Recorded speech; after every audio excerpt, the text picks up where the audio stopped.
So this is my third update mid-move post Lahaina fires. Again, I'm Shauna Hanlon. I'm fine. I don't actually live there.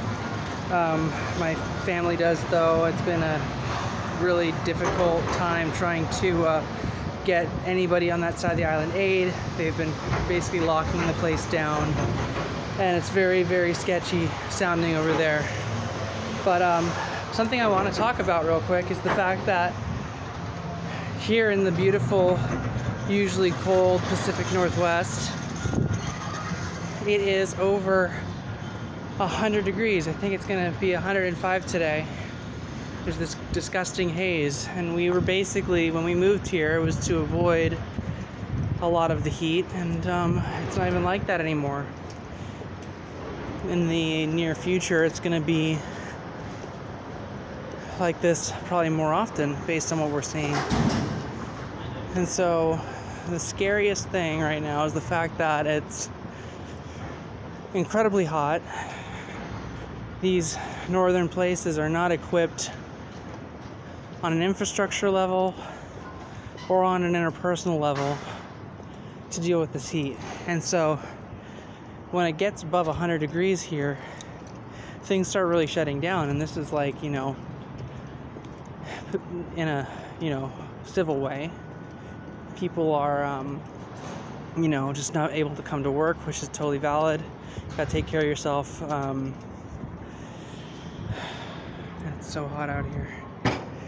But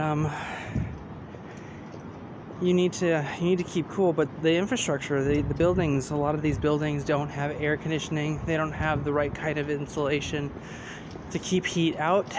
They're mostly about keeping heat in during the winter.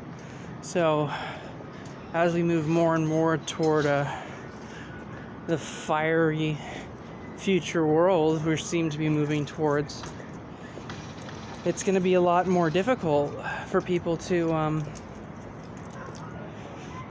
in a lot of the world that we consider developed to just maintain their standard of living, especially if entire cities end up having to shut down because it's hotter outside than the typical human body can handle for long stretches. So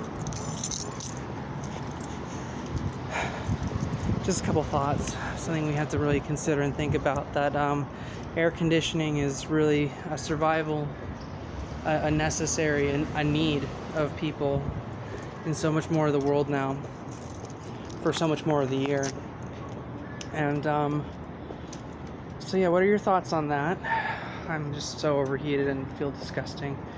But as for Lahaina, my hometown, like, again, I'm not there. I wasn't personally directly in the fire or anything, just family and friends, and obviously everybody I knew growing up that was still there is dealing with this right now. The thing that really pisses me off about the United States is that right now you got an outpouring of aid from certain people, but a majority of the country, it seems like, I'd say I've got 10% of the people that actually care will mention Lahaina, and they'll actually, either attempt to assist by sharing, or they will, donate, or they will do something about it. They want to help.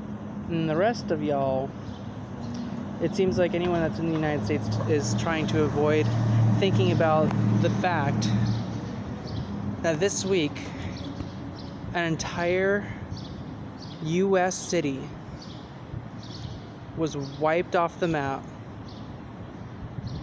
in like a couple hours.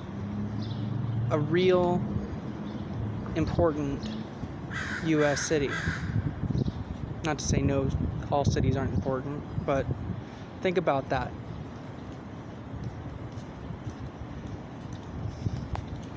With 9/11, you lost a building. Well, now, this August, 2023, we lost a city. How many more are going to have to go before we really talk about, not just talk, before we really actually start doing things we need to do to be ready for the future?